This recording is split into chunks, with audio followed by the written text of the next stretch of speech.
चाहता था पिछले 7 साल से कि मंत्री आए और गुड़गांव का दौरा करें। और आज आप मेरे वार्ड में भी आप आए थे, मुलाकात हुई, आपने बोला मीटिंग में आओ, रिप्रेजेंटेशन दो, मैंने दे दी।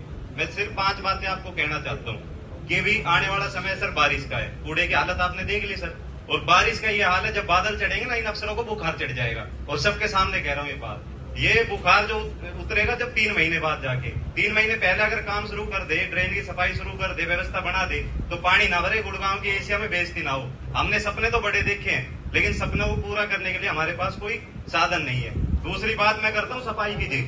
आज मेरे गांव वजीराबाद में 80 लेबर आती है, नगर निगम कार्यरत है, जिसके अंदर 52 लेबर डेली आती है जी, और 28-30 लेबर, उनकी पर्ची में हमारे विजय यादव जी बैठे हैं, उनकी लिस्ट में उनको देके आया था, जिसमें 12 एब्सेंट है, और बची हुई लेबर जाती है अफसरों के घर पे, जो हमारे यहाँ रहते हैं उनके घर पे।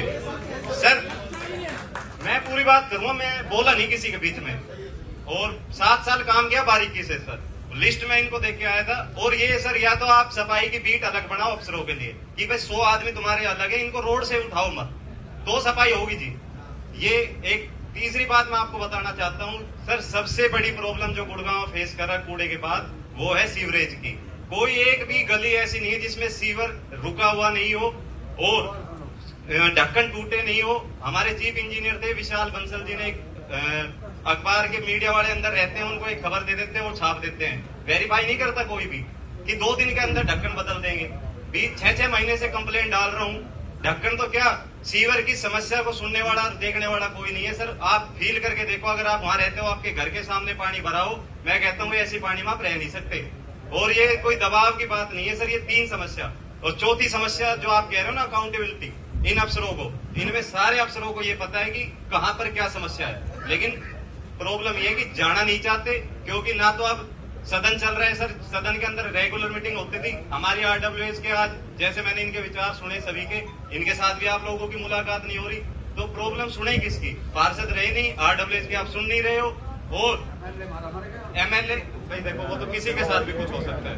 MLA हमारे गुड़गांव के MLA, हमारे थोड़ी सी तबीयत उनकी खराब रहती है जी, तो बेसिक नेसेसिटीज पूरी नहीं हो पा रही। जो गुड़गांव, आप यकीन मानोगे, जब एम्बियंस मॉल से चलते हैं ना तो ऐसा लगता है कहीं विदेश के अंदर आ गए, लेकिन जब 2-4 किलोमीटर चलने के बाद जब एक्चुअल सिचुएशन आती गुड़गांव की, जिन पब्लिक ने 2-2, 2.5 लाख रुपए गज का रेट खरीद कर यहाँ पर मंगोलियाज में, कैमिलियाज में, हुड्डा सेक्टर में जमीनें खरीदी है, वो कहाँ जाए सर? उनके पास पानी निकासी नहीं है, सीवर की निकासी नहीं है। और ठेकेदारों की बात बताता हूँ, मेरे भाई बैठे परवीन, RD के प्रधान भी हैं, 1 साल से अगस्त 2023 में वर्क ऑर्डर हुआ था भाई रोड का, आज सिर्फ 12 गड़ियां बनी है सर, और बारिश का टाइम दोबारा आ गया, RDCT के रोड पूरे नहीं हो पा रहे। स्ट्रीट लाइट 3 महीने से ब्लैक आउट एरिया पड़ा है, स्ट्रीट लाइट का ठेकेदार काम ढंग से नहीं कर रहा। गांव वजीराबाद के अंदर महादेव चौपाट मेरा गांव है सर, 6 महीने से सीवर लाइन खुद ही पड़ी है, ठेकेदार की गलती को पूरा गांव भुगत रहा है, मैं भुगत रहा हूँ, गालियां मैं खा रहा हूँ। जबकि मैं आज आपने बुला लिया, मुझे मीटिंग का पता नहीं था, आपने कहा बोला बोरा जी आप वहां आओ, तो इसलिए मैं आया हूँ। बाकी मेरी यही है कि सर जब तक आप सिंसियर नहीं होगे, कमिश्नर साहब सिंसियर नहीं होगा, वो अभी पंचायत सीरीज आए थे ना, खेलिए मीटिंग मीटिंग, खेलिए मीटिंग मीटिंग, बेटे मीटिंग से कुछ नहीं होगा सर, एक्शन करना पड़ेगा, और आज ही आपको एक्शन करके जाना पड़ेगा। इनको जब भी समझ में आएगी ना अफसरों को, अन्यथा इनको समझ में नहीं आएगी। धन्यवाद।